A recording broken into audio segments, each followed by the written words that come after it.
Olá a todos, eu sou o professor Chico e hoje vamos discutir as ideias principais da dinâmica do movimento circular.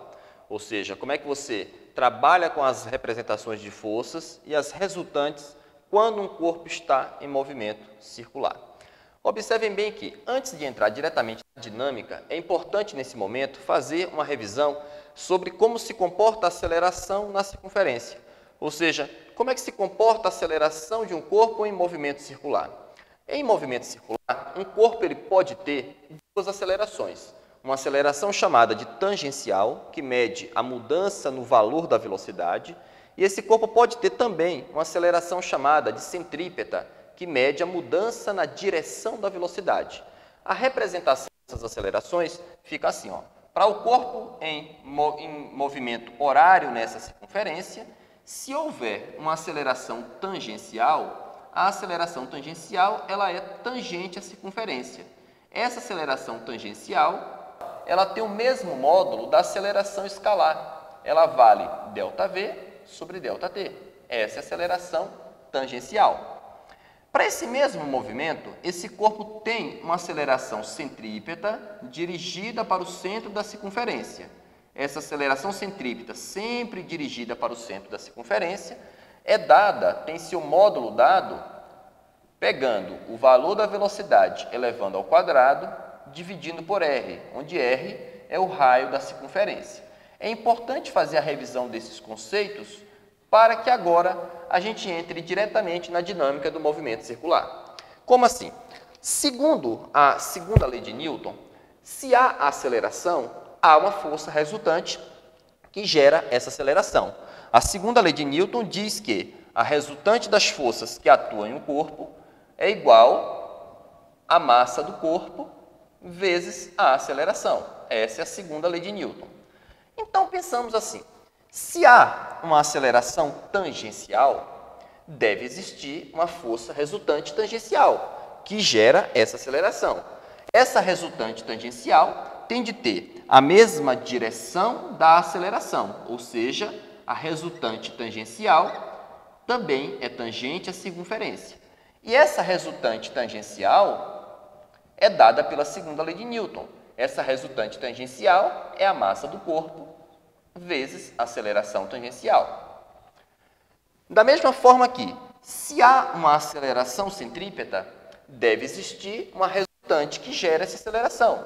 Essa resultante tem a mesma direção da aceleração. Então, eu tenho uma resultante centrípeta que também tem a direção do centro da circunferência, e essa resultante centrípeta é dada pela segunda lei de Newton, massa vezes a aceleração centrípeta.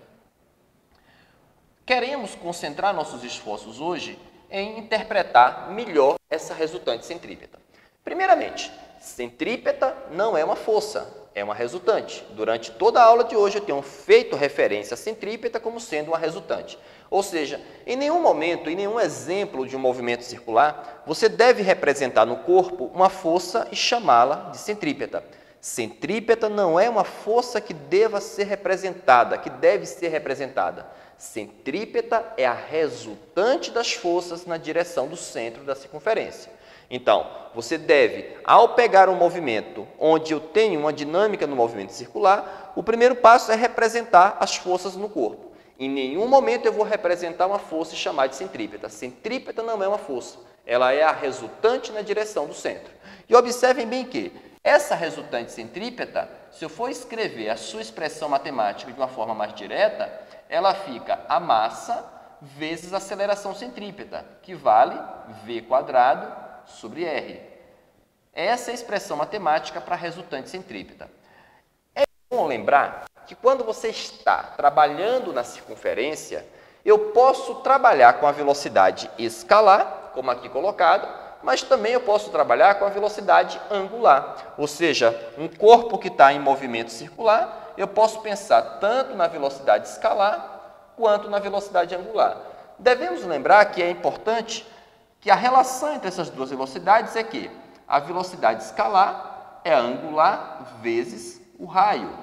Isso significa que, feito a seguinte mudança de variável, ou seja, se a velocidade escalar é angular vezes o raio, substituindo nessa expressão uma outra forma para você determinar a resultante centrípeta é fazer a massa que multiplica velocidade angular quadrado vezes o raio. Esse passo que eu fiz foi simplesmente pegar essa expressão, substituir nessa e fazer a devida simplificação.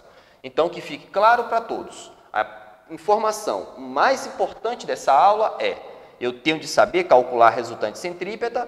Tenho, mas a parte mais importante é saber que centrípeta não é uma força que deve ser representada. Centrípeta é a resultante das forças na direção do centro.